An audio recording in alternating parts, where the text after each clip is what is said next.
19 नवंबर 1828 काशी के 80 घाट में उस महान वीरांगना का जन्म हुआ जिन्होंने भारत के पहले स्वतंत्रता संग्राम में अंग्रेज़ों के खिलाफ एक बहुत महत्वपूर्ण भूमिका निभाई थी और जिनके वीरता के किस्से हम आज भी सुनते हैं। पिता मोरोपंत तांबे और माता भागीरथी बाई ने अपनी पुत्री का नाम मणिकर्णिका रखा। मणिकर्णिका यानी मणियों से जड़ित गहना। हालांकि मनु की ज़िंदगी में माँ का साथ ज़्यादा समय तक नहीं रह सका। जब वो केवल 4 साल की थीं तब उनकी माँ का स्वर्गवास हो गया।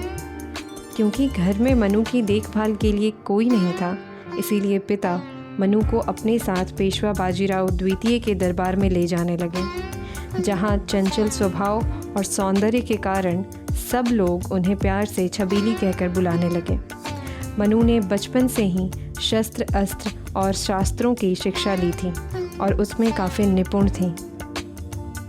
सन 1842 14 वर्ष की उम्र में मणिकर्णिका का विवाह झांसी के मराठा शासक राजा गंगाधर राव निम्बालकर के साथ हुआ।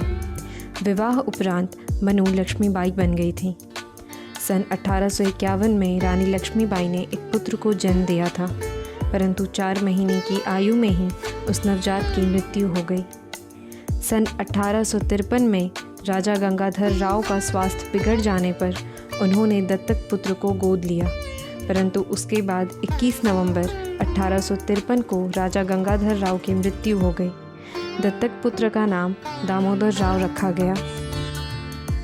राज्य कमज़ोर होता देख अंग्रेज़ों ने अपनी राज्य हड़प नीति के तहत बालक दामोदर राव के खिलाफ अदालत में मुकदमा दायर कर दिया।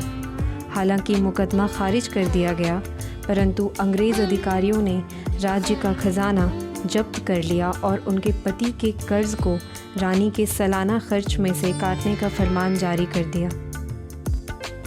सन 1857 के स्वतंत्रता संग्राम में झांसी एक प्रमुख केंद्र बन गया था, जहां हिंसा भड़क उठी।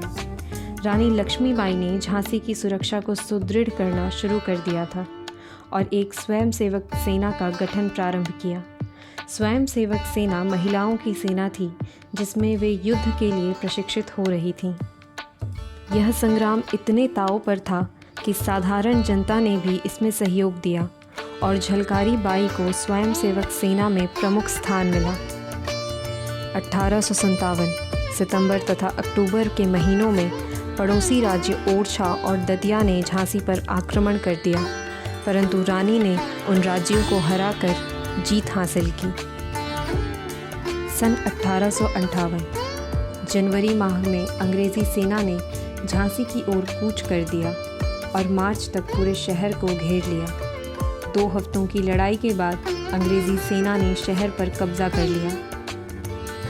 किले में रसद व युद्ध की सामग्री खत्म होते देख रानी ने समर्पण की जगह जंग को जारी रखा और दामोदर राव के साथ कालपी की ओर कूच कर दिया। वहां नाना साहब पेशवा और तात्या टोपे के नेतृत्व में बागियों की फौज ने किले पर कब्जा कर लिया था। वहां के विद्रोहियों ने ग्वालियर आकर नाबालिग सिंधिया राजा से धन व युद्ध संसाधन वसूल कर अंग्रेज़ों से जंग की तैयारी कर ली। तात्या टोपे और रानी की संयुक्त सेनाओं ने ग्वालियर के विद्रोही सैनिकों की मदद से ग्वालियर के किले पर कब्जा कर लिया।